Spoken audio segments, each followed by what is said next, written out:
25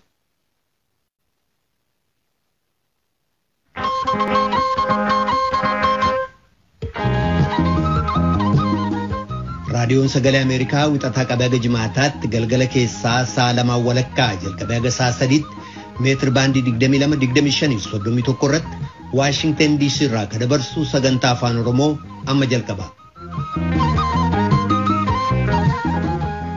Fagoof dhiyoodhaa raadiyoo intarneetii saatalaayitii Naayilsaatii feesbuukiidhaan hordofaa jirtan dhaggeeffattoota keenya jaallatamoo akkam ooltan. Kamisa 12 bara 2020 akka lakkoofsa Itoophiyaatti immoo 3 bara 2013 keessummeessaan keessan irraan namoo daandiiti. Mootummaa federaalaa Itoophiyaaf loltoota adda bilisummaa Tigraay gidduutti waraansi geggeessamu torban tokkorra dabree jira. Lolli kun waraansa bal'aatti deemuu mala sabatiinsa naannoo sanaafillee balaa ta'uu mala jechuun xiinxaltoonni yaaddoo qaban ni jiru.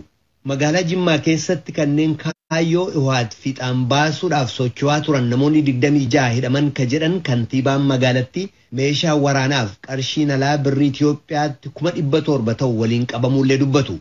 Gabaasaalee kanaaf kabiroodhaaf haga xumura sagantaa keenyaatti nu waliin turaa jiran dhaggeeffattoota keenya piroodiwusariin tamsaasarraa Faasil Gabayyoo tamsaasa intarneetiif miidiyaa hawaasummaa akka qindeessitu immoo Tigisti Gammeetii oduu kan sin dabarsa.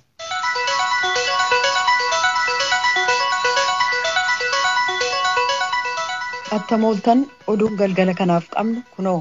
Kan pirezidantummaa Yuunaayitid Isteetsii filataman Joo Baayiden gorsaa ofii isaanii kan yeroo dheeraa Raan Kileeniin hoogganaa bulchiinsa hojii Waayit Haawus gochuun muudan. Kileen innaa bulchiinsa Baaraak Obaamaa hoogganaa hojjettootaa kan ittaanaa pirezidaantii Baayiden ta'uun kan hojjetan yoo ta'u, dhibee Eboolaa bara 2014 keessa ka'ee tureef deebii gama Yuunaayitid Isteets akka qindeessaniif Obaamaan namatti gaafatama kennaniif turan. Baayiden kaleessa ibsa kennaniin ilaalcha siyaasaa adda addaa waliin muuxannoof dandeettii guddaa isaan nama mara waliin hojjechuuf qaban hojii Waayit Haawus akkasiitii jedhan. Kileen aangoo haaraa kanaan kabajaa jireenya guutuutittiin jedhan. Baayiden amajjii 20 ennaa erbuu seenanii hooggana mootummaa Ameerikaa fudhachuuf karoorsaa jiranitti gorsitoota yeroo ce'umsaa kan ofii kanneen ennaa bulchiinsi hojii jalqabu rakkoolee mudatan keessa beekan waliin mari'achuu jalqabaniiru. Pireezidaanti Doonaald Tiraamp injifatamuu isaanii kan hin simanne yoo ta'u, ba'ii filannoo kutaalee falmisiisoo irraa argame ilaalchisee himannaa dhiyeessaniiru. Yuunaayitid Isteets roobii kaleessaa lakkoofsa namoota vaayirasii koronaan qabamanii guddaa galmeessitee jirti. Galmeen piroojeektii waa'ee vaayirasii koronaa hordofu akka mul'isetti guyyaa tokko dura akka galmeessame lakkoofsa namoota COVID-19 qabamanii 136 caalaa namoota 144 guutummaa biyyattii keessatti guyyaa tokkotti galmaa'uun beekamee jira. Galmeen kun itti dabaluudhaan namoonni 65,368 dhibamanii mana yaalaa kan dhaqan yoo ta'u, lakkoofsi kun guyyaa tokko dura 61,964 ture. Namoonni 1,427 roobii kaleessaa du'uun gabaasamee jira. Walumaa gala Ameerikaa keessaa namoonni miliyoona 10.4 vaayirasii koronaan yoo qabaman kanneen 200,041 ta'an du'anii jiran. Kan dhaggeeffataa jirtan raadiyoo sagalee Ameerikaa sagantaa afaan Oromooti. Namoonni kumaan lakkaa'aman daandilee Itoophiyaarra hiriiruudhaan tarkaanfii seera eegsisuu mootummaan Itoophiyaa Iwaat irratti fudhateef deeggarsa qaban ibsaa jiran. Kanneen hiriira kana irratti hirmaatan haleellaa garee Iwaat maadhee raayyaa ittisa waraana biyyoolessaa kan waaltaa ajajaa gama kaabaarraan ga'e ilaalchisee aarii qaban ibsaa jiran. Naannoo Somaalee keessatti hiriirri kun godinaalee 11f bulchiinsaawwan magaalaa keessatti geggeessamee jira. Pireezidaantiin naannoo Somaalee Mustafee Mahammad akka jedhanitti tarkaanfiin seera eegsisuu Iwaat irratti fudhatame kan dhaabatu yakkamtoonni dahatanii jiran ennaa qabaman qofa. Hiriirri wal fakkaatu Hawaasaa, Jimmaa, Aggaaroo, Samaraaf magaalaalee kabiroo keessatti geggeessameera jechuudhaan Addis Chakkul gabaaseera. Jilli mootummaa Eertiraa ministeera Haajaa Alaa Osmaan Saaleef gorsaa pireezidaantii Yemaana Gabraab of keessaa qabu har'a Kaartuum keessatti pireezidaantii mana maree Sudaan Jeneraal Abdul Fattah Al-Buraanii akkasumas muummicha ministeeraa Abdullaa Hamduuk waliin wal arguudhaan ergaa pireezidaantii Isaayyaas Afeworqii ittiin ga'anii jiran. Ergaaf mareen gam lamaanii kan irratti fuulleeffate hariiroo biyyoota lamaaniif walta'iinsa naannoo cimsuu irratti. Gareen lamaan ollaa isaanii kataate dhimma Itoophiyaa irrattis mari'ataniiru jechuudhaan gorsaan pireezidaantii Yemaana Gabraab ergaa Tiwiitarii irratti barreessaniin beeksisaniiru. Ittaanaa muummichi ministeeraaf ministiriin dhimma alaa Itoophiyaa Dammaqa Mokonnin kaleessa 3 bara 2013 akka lakkoofsa Itoophiyaatti dhimmoota Afrikaatti ittaanaa ministeera kan ta'an waliin haala yeroo Itoophiyaa keessaa irratti bilbilaan marii geggeessanii jiru. Obbo Dammaqaan naannoo Tigraay keessatti geggeessamaa kan jiru hojii seera eegsisuu ta'uu Tiiboor Naajiif ibsaniiru. Dandeettii waraanaa Uwahaat innaa dhabamsiifamu kanneen haleellaan irratti raawwatame miseensonni raayyaa ittisa waraanaa biyyaa innaa walaba ba'an akkasumas naannoo sana keessatti olaantummaan seeraa innaa mirkanaa'u qofa duulli sun akka dhaabatu Ameerikaatti taanaa ministirii dhimmootii Afrikaa Tiiboor Naajiif ibsanii jiran. Obbo Dammaqaan naannoo Tigraay keessatti labsii yeroo hatattamaa mootummaan labseef hojiiwwan labsii sanaan wal qabate illee ibsaniitii jiru. Filannoon pirezidaantummaa Ameerikaa milkaa'inaan xumuramuu isaafillee obbo Dammaqaan gammachuutti dhaga'ame Tiiboor Naajiif ibsanii baga gammaddanittiin jedhan. Tiiboor Naajis gama isaaniin nageenya Itoophiyaa nageenya naannoo sanaa mirkaneessuuf murteessaa akka ta'e dubbataniiru. Waggoota hedduuf biyya walitti bu'iinsa gosaan raafamaa jirtu Itoophiyaa keessatti loltoota mootummaa Itoophiyaa fi humnoota waraana naannoo gidduutti lolli baname kan boodanaa hamtuu ta'uu mala jechuudhaan xiinxaltoonni yaaddoo qaban ibsaa jiran. Norway Oslootti kan argamu Yuunivarsiitii Boorknesitti Piroofeesara qorannaa nagaaf walitti bu'iinsaa akka ta'an Keetii Tronvoolii Itoophiyaan wal waraansatti seenteetti jedhan. Walitti bu'iinsa kaaba Itoophiyaa naannoo Tigraay keessatti uumame torban darbe loltoonni Uwahaatiif amanamoo ta'an maadhee waraanaa federaalaa haleeluudhaan akka mootummaan jedhetti meeshaa waraanaa saamuuf ennaa yaalanitti ture. Muummichi ministeeraa Abiy Ahmedis hokkara sana dhaabsisuuf haleellaa samiirraan geggeeffamu ajajanii loltoota gamasitti bobbaasan. Akka gabaasa dhiyeenya argametti lola sana keessatti namoonni 100 lakkaa'aman du'aniiru. Jalqaba hokkara sanaarra tajaajilli intarneetii kan cufame yoo ta'u xiinxaltoonni akka jedhanitti kun immoo odeeffannoo argachuu akkasumas gargaarsa namoomaa barbaachisu xiinxaluuf rakkisaa ta'ee jira. Haalli Itoophiyaa keessa haala hamtuu keessa waan jiruuf yeroonsaa akka isa walitti bu'iinsa duraatti deebi'uun ulfaataadha. Adda addummaan jiru sidda gaffageeffatee jedhu xiinxaltoonni kun. Walitti bu'iinsi sun naannoo daangaa Itoophiyaatti illee babal'achuu mala yaaddoo jedhu uumeera.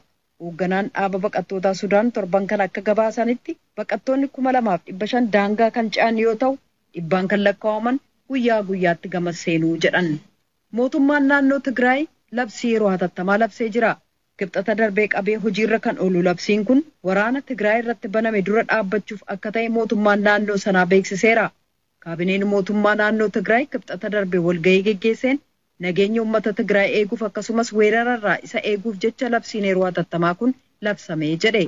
Akeeki labsii kanaa uummata Tigraay mirga heerri kenneef kan ofiin of bulchuu mirkaneessuuf filannoo geggeessee mootummaa fudhatama seeraa qabu hundeessuusaaf mootummaan federaalaa mootummaa uummataan filatame kan naannoo Tigraay diigee uummata bituuf waraana ifaa ta'e waan labseefii jedha.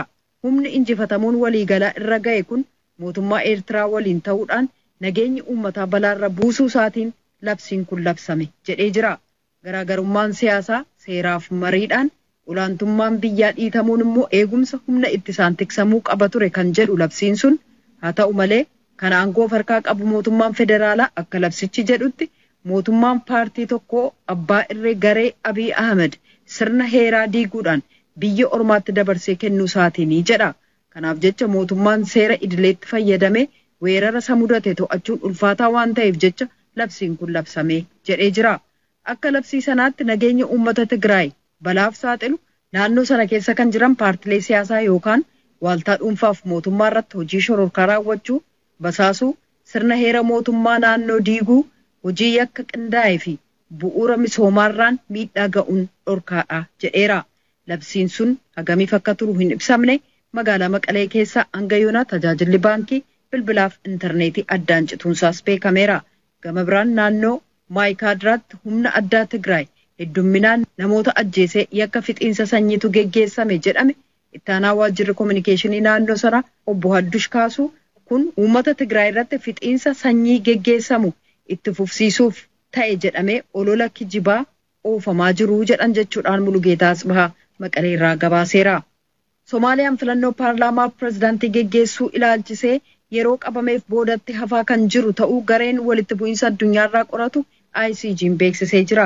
Brussels keessa kamaadheffate gareen kun adeemsichi waliigalteen dhabamuu fi malli ittiin bahiin filannoo falmisiisaa ta'e itti keessummeessamu waan hin jiraanneef yaaddessaa ta'uusaaf walitti bu'iinsa ittisuuf yeroon aangoo akka dheeratu waamicha dabarsee jira. Oduun galgala kanaaf qabnu kanuma.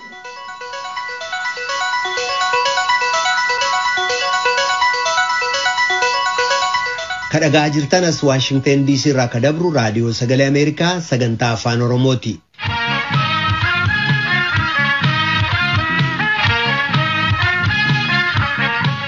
Waraansi humnoota mootummaa Itoophiyaa fi kan akka walabaatti of ilaalu naannoo Tigraay keessatti humnoota adda bilisummaa uummata Tigraay waliin geggeessamaa jiru biyyattii Afrikaa keessatti baay'ina uummataatiin lammaffaa taate Itoophiyaa keessatti gara wal waraansaatti babal'achuu mala yaaddoo jedhu uumee jira.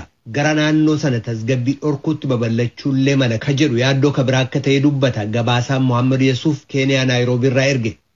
Akka gabaasaa kanaatti waraansa torban lammaffaa qabate kana dhiyeessuudhaan lammiiwwan Itoophiyaa gara 8,000 ta'an lubbuu isaaniif daata argachuuf daangaa qaxxaamuranii Sudaan seenaa jiran. Guyyoota dhufan keessa lakkoofsi kun akka dabaluu malullee dhaabbattoonni gargaarsaa dubbataa jiru. Torban dabre keessa innaa loltoonni Tigraay maadhee waraanaa mootummaa haleelan jalqabe waraansi kun. Achi booda muummichi ministeeraa Itoophiyaa Abiy Ahmed tarkaanfii waraanaa ajajan. Dhaabbata International Crisis Group jedhamutti sagantaa dhimmoota Afrikaatti daayirektara ka ta'an Comfort Iroo waa'ee waraansa kanaan na dubbatan. Right now what we see is more fighting, more entrenched positions by both sides. Amma kan ilaalaa jiru waraansi daran itti fufuu isaati. Gam lameenuu iddoo jiranitti miila gad dhaabbatanii jiraachuu isaaniiti. Otuma humnoonni Tigraay cabsamanii humnoonni mootummaarra ba'aniyyuu aleellaa ofirraa ittisaa jabaa arguu malta. Lola akka riphxee loltummaatti gama sanaa geggeessamu. Jarri Tigraay yeroo dhiyootti mootummaa Finfinnee jiruuf bulu laalcha jedhu hin qabnu. Waraansa dheeraaf babal'atu ta'uu malaa jiru Comfort Iroo. Eega mootummaan Itoophiyaa Abiy Ahmediin hoogganamu sababaa vaayirasii COVID-19f yeroo filannoo dabarsee booda yeroo bulchiisa naannoo Tigraay filannoo geggeessatirraa kaasee wal muddinsatu ture. Mootummaan tajaajila intarneetii naannoo sanarraa waan cufeef jecha odeeffannoon naannoo waraansa sanaarraa dhufu xiqqaadha. Rakkoon gargaarsa namoomaa agam akka ta'e xiinxaluun ulfaataadha. Dhaabbata Risk Advisory Group jedhamutti Toomaas Marfii xiinxalaatti kan nagaa biyyoota Afrikaa uffee Saaraa gadiiti. Yoo mootummaan loltoota Tigraay injifachuu dadhabe rakkoo daran akka biyyattiitti fiduu maluu dubbatu.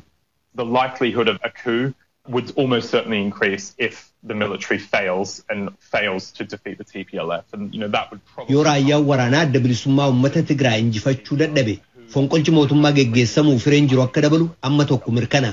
Kun gurmuulee waraana bilisummaa uummata Tigraayitti hidhata qaban kanneen duraan mootumicha keessatti humna jabaa qabaniin ta'uu mala. Daafoonni fidu kan ilaale yoo dubbanne Itoophiyaan amma biyya raafamtuudha. Akka yaadutti wal muddiinsi daran dabaluuf yookaan immoo walitti bu'insoota bakkawwan adda addaatti sablammoota kabiroo hirmaachise kaasuuf haalli jiru baay'ee kennataa ta'uu malaa jiru Toomaas Marfii. Dilbata dabre kana muummichi ministeeraa Itoophiyaa kanneen waraana naannoo Tigraayitti geggeessamu hoogganaa waraanaaf hoogganaatti kan nagaa haaraa muudanii jiran. Hayyuun siyaasaa awwalaloo karaa humna qawweetiin rakkoo biyya sanaa furuu yaaluun daranuu biyyatti addaan qoqqooduu akka malu dubbatu. This is a highly divided country along ethnic lines. The current constitution provides for people's right to self-determination in the sense of the ability. Biyyi kun biyya toora sablammummaan baay'ee adda qoqqoodamtee jirtu. Heerri yeroo ammaa biyyattiin qabdu mirga ummatoonni dhimma siyaasaaf aadaa isaanii murteeffachuu, mirga hiree murteeffannaa ni kennaaf, akkasuma mirga biyya walaba ta'ullee ni kennaaf. Kanaaf jecha muummichi ministeeraa walfalmii siyaasaa jiru humna waraanaatiin furuuf tarkaanfiin fudhatan gara Itoophiyaa diigee biyyoota riippaabilikii xixiqqoo hedduu uumuutti geessuu ni mala. Kun immoo Itoophiyaaf qofatu hin taane gaanfa Afrikaafillee daafoo haga tokko fiduu malaa jedhu Dr. Awwalaloo. Mootummaan federaalaa muummicha ministeeraa Abiy Ahmediin hoogganamu garuu humnoota adda bilisummaa uummata Tigraay irratti ka tarkaanfiin fudhatame eega loltoonni isaa mooraa waraanaa ka Tigraay keessa maadheeffatee jiru irratti tarkaanfii waraanaa fudhate booda ta'uusaa deddeebisee dubbatee jira. Muummichi ministeeraa Abiy Ahmed wal dhibdee biyyi isaanii Eertiraa waliin qabdu xumuruuf carraaqqii godhaniif akkasumas jijjiirama siyaasaa biyyattii keessatti fidaniif wal dhibdee Sudaan Kibbaa, Keeniyaa fi Soomaaliyaa furuudhaaf jaarsummaan gidduu seenuu isaaniitiif bara 2019 badhaasa Noobeelii nagaa badhaafamanii turan. Amma immoo marii araaraa hoogganoota Tigraay waliin geggeessuu tole hin jenne. Mariin biyyoolessaa hunda hirmaachise Itoophiyaaf naannoo Tigraay rakkoo kanarraa baraaru. Mariin biyyoolessaa hunda hirmaachise Itoophiyaaf naannoo Tigraay rakkoo kanarraa baraaruu akka malu dubbatu International Crisis Group irraa Comfort Iroo. The continental body in the form of the African Union, one of the most important allies for the African Union, but also for Ethiopia, the EU. Qaamni Ardii Afrikaa gamtaan Afrikaa fi michoota gamtaa Afrikaa fi Itiyoophiyaa barbaachisoo ta'an keessaa tokko ka ta'e gamtaan Awurooppaa martinuu wal dhibdeen sun akka daran babal'atee to'annaadha alan baanee fi biyya naannoo daranuu haala raafamaa keessa jirtu Sudaan, biyya tarkaanfii barbaachisaatti ce'aa jirtu Somaaliyaa fi biyya rakkoo ofii furachuu fi mootummaa haaraa dhaabbachuutti suuta deemaa jirtu Sudaan kibbaa akka rakkoo keessa hin buufneef maal gochuun akka barbaachisu irratti yaada furmaataa wal fakkaataa qaban. Biyyoota ishee barbaachisoof ijoo ta'an keessaa tokko waraansatti seenuun ammaa gaanfa Afrikaaf baay'ee gaarii mitii jedhu Iroon. Mootummaan Itiyoophiyaa immoo tarkaanfii waraanaa akka xumuramu yeroo naannoon gama kaabaa jirtu sun bilisoomtuu fi hoogganni haaraan keessatti gad dhaabbatu qofa jechuutti cichee jira. Kun raadiyoo sagalee Ameerikaa sagantaa afaan Oromooti dhaggeeffatoota keenya gabaasaa nutti ceena. Baqattoota Itiyoophiyaa 7,000 caalan gargaaruudhaaf jecha mootummaa Sudaan waliin hojjetaa akka jiru ta'u dhaabbanni baqattootaa akka tokkummaa mootummootaa yookaan UNHCR roobii kaleessaa beeksisee jira. Jarreen kun walitti bu'iinsa humnoota mootummaa federaalaaf kan mootummaa naannoo Tigraay gidduutti geggeeffamaa jiru dheessuudhaan kanneen daangaa Sudaan seenanii jedha. Gabaasaa Keerol Vendaanfookiif Maayikil Atit jaalannetu dhiyeessa. Baqattoonni Itiyoophiyaa kun yeroof waaltaa naannoo daangaa Sudaan Dudgii fi Hamdaayet jedhaman irra qubsiifamanii jiru jedha ibsi waajirri baqattootaa kan tokkummaa mootummootaa yookaan UNHCR. UNHCR'if aangawoonni naannoo walii wajjin namoota dheessan kana qoratanii galmeessaa ka jiran yoo ta'u bishaanii fi nyaata kennaafii jiru. Kanneen godaanan kana keessa dhiirota, dubartootaaf ijoolleen ka jiran ta'uu UNHCR beeksiseera. Kutaa sana keessatti gargaarsa dhala namaa kan hatattamaa qindeessuuf hojjetaa akka jiru mootummaa fi michoota waliin hojjechuun yoo lakkoofsi baqattootaa dabalaa dhufe deebii kennuu irratti hojjetaa jiru. Namoota manaaf qe'oo ofiirraa dheessuuf dirqaman kanaaf mootummoonni biyyootii ollaa daangaa isaanii banaa akka godhan waajirri UNHCR kan kutaa sanaa gaafachuusaa daayirektara ka ta'an Kilementiin Salaamii ibsaniiru. Kana malees kanneen manaa fi qe'oo ofiirraa godaananii achuma Tigraay keessa jiran gargaarsa akka dhaqqabu gochuuf aangawoonni Itiyoophiyaa tarkaanfii barbaachisu akka fudhataniif Salaamiin gaafatanii jiran. Sa'aatilee darban 24 keessatti baqattoonni kuma hedduun daangaa Sudaan kan dhaqqaban yoo ta'u yeroo walitti bu'iinsi kun hammaataa kan deemu fakkaatu kanatti jedha UNHCR lakkoofsi baqattootaa akkaan akka dabalu dubbata. Mootummoonni fi michoonni isaanii qabeenya jiru gurmeessuun fedhii namoota dahannaa barbaadan kanaa guutuu akka qaban haalli jirus dirqisiisaadha jedha UNHCR. Mootummaan ce'umsaa kan Sudaan gara jalqaba torban kanaatti mootummaa Itiyoophiyaa fi addi bilisummaa uummata Tigraay gidduutti hookkarri hammaachuun kan isa yaaddesse ta'uu ibsee gamlameenuu rakkoo isaanii karaa nagaan akka furatan gaafatee ture. Wiixata darbe walga'ii nageenyaa kan hoogganaan kaawunsilii abbaa biyyummaa Sudaan Abdul Fattah al-Burhaan dura teessummaan gaggeessaa turan irratti ministiriin ittisaa kan Sudaan Ibrahim Yaasin mootummaan Itiyoophiyaa fi mootummaan bulchiisa naannoo Tigraay hookkararraa akka of qusatan gaafatanii turan. Kanneen wal morman hundumtu ogumaa fi of qusannaan furmaata karaa nagaa carraa jiru akka gargaaramaniif iyyatan. Wal waraansi Itiyoophiyaa keessaa dhiibbaan ni geessisu kan akkaan isaan yaaddesse ta'uu Yaasiin oduu gabaasotaaf ibsanii jiru. Hawaasni kutaas ta'e kan addunyaa dirqama haamileerra jiruun nagaaf tasgabii kutaa deeggaruudhaan carraa nageenyaa jiran biyya ollaa taatee Itiyoophiyaa keessatti akka jajjabeessan gaafannaa jedhan. Kamisa darbe aangawoonni kutaa Kasalaa daangaa isaanii gama Wed Al Hilo kan gara Itiyoophiyaatti ceesisu cufanii jiru. Eeggataa bulchaa kutaa Kasalaa ka ta'an Feteh Al-Amin akka jedhanitti haala naannoo daangaa kan hordofu koreen tokko naannoo sanatti kan hundeeffame yoo ta'u siviilota Tigraay keessaa hookkara dheessuun dhaqqaban simata. Yeroo dheeraaf Sudaan keessatti xiinxalaa siyaasaa fi gaazexessaa ka ta'e Abdulmenim Abu Idris akka jedhutti hookkarri Tigraay keessatti hammaachuun kutaalee Sudaan ka ta'an Kasalaa fi Gadariif keessatti rakkisaa ta'uu fi daangaa irratti tasgabii dhabiinsa uumuun rakkoo gargaarsa dhala namaa geessisuu malaa jedha. Kutaalee Sudaan kana lameen keessatti walitti bu'iinsi gosaa ka jiru yoo ta'u daangaa Sudaanii fi Itiyoophiyaa irraa seeraan ala meeshaalee waraanaa daldaluu jira. Kana malees naannoon sun dhala namaa dhoksaan seeraan ala deddeebisuun beekamaadha. Kanaaf ollaa kataatee Tigraay keessatti nagaan hin jiru taanaan gochawwan seeraan alaa kun dabaluuf jira jechuudhaan Abuu Idris VOA'f ibsee jira. Yeroo ammaa durataa IGAD kata'an muummichi ministeeraa Sudaan Abdallaa Hamdok Itoophiyaa keessatti wal waraanaa ka jiran gam lameen mariif walitti fiduuf dirqamatu irra jiraa jedha Abuu Idris. Barreessaa dureen tokkummaa mootummootaa Antooniyoo Guterres hokkarri Itoophiyaa keessaa hammaachaa adeemuun kan isaan yaaddesse ta'uu ibsaniiru. Waajjira haadhoo kan tokkummaa mootummootaa isa Niiwoork jirurraa dubbi himaan Antooniyoo Guterres akka jedhanitti Guterres muummicha ministeeraa Sudaan Hamdokii fi hoogganaa gamtaa Afrikaa waliin dubbachuun Guterres muummicha ministeeraa Sudaan Hamdokii fi hoogganaa gamtaa Afrikaa waliin dubbachuu isaanii gamtaan Afrikaa waa'ee wal waraansa kanaa irratti hojjechuuf yaalii godhu kamiyyuu tokkummaa mootummootaa deeggarsa gochuuf qophii ta'uu ibsan. Naannoon sun rakkoo gargaarsa dhala namaa isa mudachuu malaa ka jedhan dubbi himaan kun namoota miliyoona 9 ta'an naannoo walitti bu'iinsi jiru sana cinatti haala lubbuun jiraachuuf sodaachisaa ta'e keessa jiru jedhaniiru.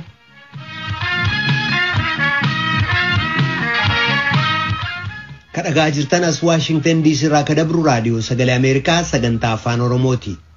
Magaalaa Jimmaatti namoota ergamtoota EWAT gochaa yakkaa raawwachuuf socho'an 26 hidhee jedha bulchiinsi magaalichaa. Kantiibaan magaalaa Jimmaa obbo Tijjaanii Naasir meeshaalee waraanaaf maallaqa namoonni kun dhimma itti ba'an qabne irra jechuun dubbatan. Komii jiraattota keessaa tokko kan namoonni hidhamaa jiran waan godinaa yookaan bakka biraarraa dhufaniif jechuudhaan kaasaniif ennaa deebisanis namni akka hojjetu godinaan qabu saban qabu nuti kan qabne ergamtoota TPLF jedhan. Naakor Malkaatoo Amborraa gabaase. Walitti bu'iinsa mootummaa federaalaa Itoophiyaa fi Hoohaat adda bilisa baasaa uummata Tigraay gidduutti torban darbe uumame hordofuudhaan magaalaa Jimmaa keessatti namootni 26 ta'an osoo yakka raawwachuudhaaf socho'anii qabamanii hidhamanii jedhu kantiibaan bulchiinsa magaalaa Jimmaa obbo Tijjaanii Naasir. Namoota qabamanii hidhaman keessaas miseensotni ABO shanii fi miseensotni paartii sosochii uummata Amaaraa AFAAN akka jiran kan isaan dubbatan. Lakkoobsaan garuu hanganaa jedhanii adda baafne. Magaalaan keenya magaalaan Jimmaa magaalaa jaalalaa tokkummaanii fi magaalaa sabaaf lammiin keessa jiruu fi akkasumas magaalaa uummanni kamiyyuu keessatti jijjiiramee hojjetee jiramu waan ta'eef TPLF akkuma beekamu biyya kana keessatti waggaa lamman kana nu malee biyya kana bulchuu hin danda'u kan jedhuudhaan gara naannoo Maqaleetti hojjennuudhaan darii ba'anii rakkoo adda addaa ergamtuu jiraatiin keessumattuu ABO shaneedhaan wal qabatee kan jiru naannoo kaatti dirree jeequmsaa taasisuudhaaf ergamaa jalaa gara kanatti ergaa turaniiru. Naannoo sabaaf lammiitii wal qabatee saba walitti buusuudhaan amantii walitti buusuudhaan namni buqqaatedha. Kun argamtoota irraatii waggaa lamman kana gaggeessaa turanii jechaadha. Kanarraa kaasee akka magaalaa keenyaatti qaamni nageenyaa keenya irraa kanaan galateeffachuun barbaada uummata magaalaa Jimmaatti hunda gareen kun tarkaanfii adda addaa osoo biyya tana waa biraatti hin ta'in kan abbummaan hordofee to'ataa jiru ta'uu isaati. Nama meeqa kan isin qabdan maal fa'aa harkatti argattan waan kana kan isiniif mirkaneessu? Ragaanin namti lammaa tokko namoonni kun kanaan duras eegumsa adda addaa ragaanii meeshaadhaan ragaanin jiruchaa tarkaanfii fudhachuudhaaf dubbiin ammaa kun filaashii ammaa kanarraa kaasee ergamtoonni kun barreeffama adda addaa karaa jiraatiin ergaa fudhatamaa dhufan amantii walitti buusuudhaan sabaa walitti buusuudhaan bu'uuraa jecha qaama nageenyaa tarkaanfii fudhachuurraa boombiis milishaa keenya darbatanii milishaa tokko tarkaanfii kan itti fudhatan ta'uu isaati.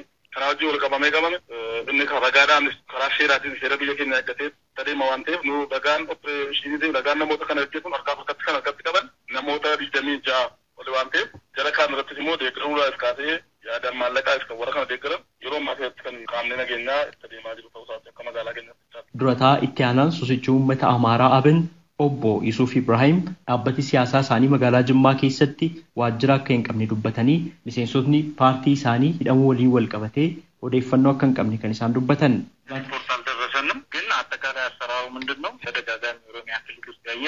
Dhimma kana ilaalchisee gabaasni nu ga'ee hin jiru. Garuu haalli hojumaata waliigalaa jiru maal seeti? Naannoo Oromiyaa keessatti irra deddeebiidhaan wanti argine gareen finxaalessaa saba Amaaraa miidhu ni socho'a. Mootummaanis jara kana qabee tarkaanfii irratti akka fudhataa jiru ni beekama. Amaaruma mirga isaa fayyadamu yookaan qaaxxee isarratti aggaamame ofirraa qolatu kamuu maqaa ABO jedhu kana kennuuf hin jira. Bakka garaagaraattis waanuma baratamedha jedhu. Mootummaan ABO shanee yookaan ONG shanee jedhee kan waamu isaan immoo hidhattoota waraana bilisummaa Oromoo jedhanii kan of waaman dubbii himaa zoonii lixaa bilisummaa guutaa dhimma kana irratti dubbisuudhaaf sababa bilbilli hin hojjenneef yaaliin goone ammaaf milkoofne. Kantiibaan bulchiinsa magaalaa Jimmaa obbo Tijjaanii Naasir mana nama tokkootiif doolaarri Ameerikaa tilmaamni isaa birrii Itoophiyaa 700 caalu akka argames kan isaan dubbatan. Meeshaawwan gosa garaagaraa qabanis akkasuma to'atamaniiru jechuun kan isaan dubbatanii jiran. Gamtoonni jira TPLF irraa argamfatee dhufan yeroodhuma raayyaa ittisa biyyaa keenya jaalala biyyaa qabu. Haa ta'u magaalaan kun immoo biyya kana waliin bulchuudhaan tarkaanfii oomaa waraanaa keenya karaa gara jabina qabuun iddoo nuti jirrutti saba adda baasuudhaan tarkaanfii kanatti fudhatan ta'uu isaanii. Battalumatti gara kanatti ergamtoota jira argan jechaan meeshaa dubbuutiidhaan kilaasii adda addaa. Kana malees immoo mana xarrii waraanaa dirree waraanaatti fayyadamu irraa kaasee kana fayyadachaa ergamtoota jira 5 biratti kan naannoo kanatti dhabne maallaqa isa ol qabatee maallaqa doolaara birrii Itoophiyaatiin 700 ol qabatee namni kunis naannoo ergama sanaaf watee dhufee naannoo ergamtoota jira naannoo saba TPLF ol qabatee jirudha. Kanas kan qaamni nageenyaatiif akkasumas uummanni Jimmaa nageenya barbaada waan ta'eef qeerroo dubartoota keenya dargaggoota keenya qeerroo uummanni magaalaa Jimmaa abbootii jammaree dhimma kanarratti hamma yoomitti dirree eegumsaa taati hamma yoomitti dhiigaan taphatama kan jedhu inni waggaa 27 nugaa kan jedhu waan ofii isaatii isaa jedhu yammarechaa. Hoogganaan poolisii magaalaa Jimmaa Inspektar Antana Geetaana torban tokko darbe keessatti meeshaalee waraanaa seera dhabeessa ta'an qawwee 5 shugguxii gosa garaagaraa 12 fi kishaafaa yookaan manansarii dirree waraanaa akkasumas immoo rasaasni meeshaa waraanaa garaagaraa akka to'atame kan isaan dubbatan. Jiraataan magaalaa Jimmaa sababa yaaddoo nageenyaa qabuuf maqaan koo akka hin caqafamne jechuutiin gaafatan namoota hidhaman keessaa gariin waraqaan eenyummaa isaanii ilaalamee godina biraarraa dhufuun isaanii mirkanaa'eet kan isaan hidhamanii jechuun komatanii jiru. Kantiibaan bulchiinsa magaalaa Jimmaa obbo Tijjaanii Naasir dhimma kana ni haalu. Godinaan qabu sabaan qabu namni yakka hojjetu namni yakka hojjetu sabaanii miti naannoodhaan miti lagaanii miti jechaadha. Naannee ergamtoota warra dhuunfaa TPLF warra qootee dhufanidha malee akka magaalaa keenyaatti kun godina kana innis maqaan nuti hin jiru. Naannoo kanatti kan naannoo boombii darbate mana siree darbate naannoo qellem wallaggaa ta'uusaa taasisee ta'uusaa innis mattaawqaa isaa irratti innis kan kaasee ta'uusaati. Inni immoo gareen namaati yookiin godinaan miti yakka kana hojjetan akkuma jedhame namni kun loloo mataa isaa gaggeessa malee irra guddeessa asii naannoo dhalataan godina Jimmaatti namoonni masaraan biratti qabamaa jiru iddoo adda addaattis kan wal quunnamaa walitti dhufanii malee godinaan yookiin sabaan adda baheetii miti naannoo kanatti. Magaalaan Jimmaa yeroo ammaa kana tasgabbii keessa jirti jechuunis kan isaan dubbatan obbo Tijjaaniin raadiyoo sagalee Ameerikaaf Naakoor Malkaa Amboorraa.